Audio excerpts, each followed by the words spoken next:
trip na masasabi ko talagang sulit. Kasi ito yung trip na pinapangarap ko dito sa Israel, makapunta sa Eilat. Saran, ayan, pupunta na tayo sa sasakyan papunta ng Tel Aviv, kung saan doon kami susunduin ng aming service papunta sa Eilat. Ang ganda ng daan, no? Ayan, nadaanan namin ang mga bulaklak na yan, napakagaganda, iba't ibang kulay, may puti, may yellow, may orange, may pink, parang buhay lang din, no?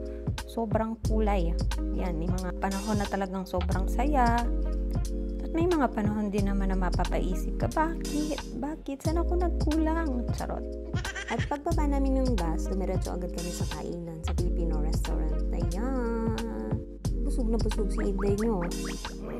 Pagkatapos namin kumain ay pumunta na kami dun sa tagpuan kung saan pipikapin kami ng bus. At dahil nga wala naman kami nakitang mga Pilipino na parang pupunta ng trip, naisipan kong tumawid dun sa kabilang kalsada at mag-check kung nandoon ba sila sa kabila. Pero dahil wala akong nakita, ayan, bumalik ako sa pwesto namin at nag-antay-antay na lang kami ng mga kasama dyan kung talagang yan talaga yung tamang tagpuan. Dumating na yung bus, kaya ayan, sumakay na kami kaagad-agad kasi sobrang napagod kami dun sa labas. Kahit wala kaming ginagawa, no, at nag-aantay lang kami, feeling ko, pagod na pagod kami talaga. Kaya ayan, minadali namin talaga umakyat sa bus at sumakay. Pagkatapos ng 4 hours mahigit, at last nakarating din kami sa Eilat. Kung makikita mo, ang ganda-ganda ng Eilat, diba? Ayan, may makikita kang lalaki na nagpipaint sa bata. May mga, parang mga perya naman dun sa likod. Napakaganda, ang daming tao. Kahit na malalim na sa gabi, kasi mga siguro 11:30 na to, or 12 na, mahigit, madami pa ring tao. Nakakatuwa lang, no? Parang kung sa Pilipinas, isa siyang Manila. Ganyan, ang dami-daming tao kahit madaling araw na. So, ayan nga, patuloy kaming naglalakad dyan. Naghahanap kami ng, sana mabilhan namin ng SD card para sa camera 360 na nabili namin. Kaso, hindi na kami umabot at sarado na yung store. Ang ginawa namin, lumakad-lakad lang kami dyan hanggang sa makita ko tong si Lolo na tumutugtog. At dahil natuwa ko sa kanya, binigyan ko siya ng 20 shekels. Siguro sa atin, mga 300 plus yun.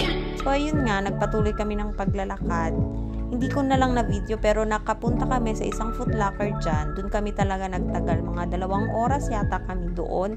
Nagtingin-tingin ng mga sapatos, ng mga damit, ng tsinelas. So yun, nakabili naman ako ng isang sapatos. At nakakatuwa lang din kasi 50% off siya.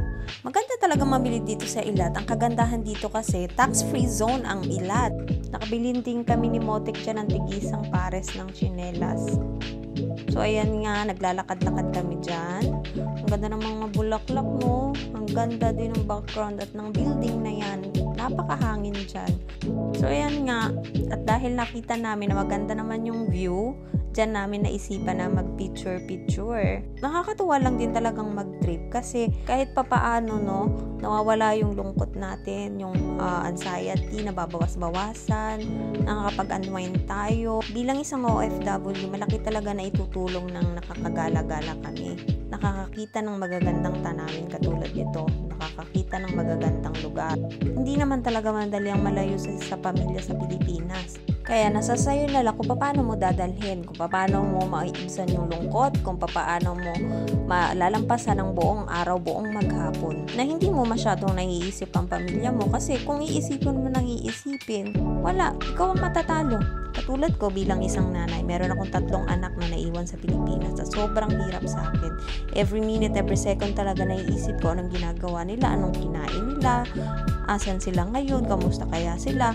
Bilang isang OFW at malayo, talagang napakahirap. Ang sakit sa ulo. Talaga, sobra. Di porket nag-unwind ka, lumabas ka, nakalimutan mo na yung pamilya mo. Maling-mali yun. Puhunan mo sa Israel, puhunan mo sa ibang bansa ay ang kalusugan mo. Bakit mo hahayaan na patayin ka ng emosyon mo? Bilang isang OFW, kailangan namin maging matatag. Pero syempre, may limitation din yan. At sa aming paglalakad-lakad, nakita namin ang isang bar at naisipan namin magpahinga muna dyan dahil sa sobrang haba ng nilakad namin ay sobrang sakit na ng mga talampakan namin dyan. So, ayun na nga, kung makikita nyo, naupo na nga kami dyan at ayan, nag-start na kaming uminom. Nakakatuwa lang din kasi napakamura lang din pala ng mga inumin dito sa Eilat. Kasi nga siguro dahil tax-free zone sila, ayan, naggastos namin siguro mga 100 plus shekel lang. At ayan, pabalik na nga kami sana sa hotel kung saan doon kami dapat magstay.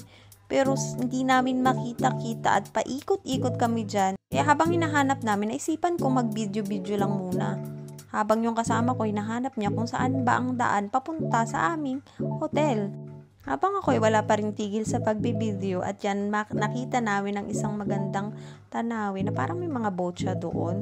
Hindi ako sigurado pero siguro isa sa mga sinasakyan niya na siguro binabayaran din. Abala ako sa pagbibideo, yung kasama ko naman hinahanap niya kung saan, paano kami makakabalik sa hotel. Si Motik naman naglalakad-lakad siya, hinahanap niya kung paano kami makakabalik. Ito namang si Inday nyo, ayan, todo video, todo post. Sayang din naman no, memories to, kaya kailangan sulitin talaga. Fast forward at yan nga, nakarating na kami sa hotel at kinaumagahan na yan, kumain na kami ng breakfast at nagpiprepare na kami para sa mga activities na gagawin namin. Ayan, nagposing-posing na naman si Inday nyo at nagmamaganda na naman.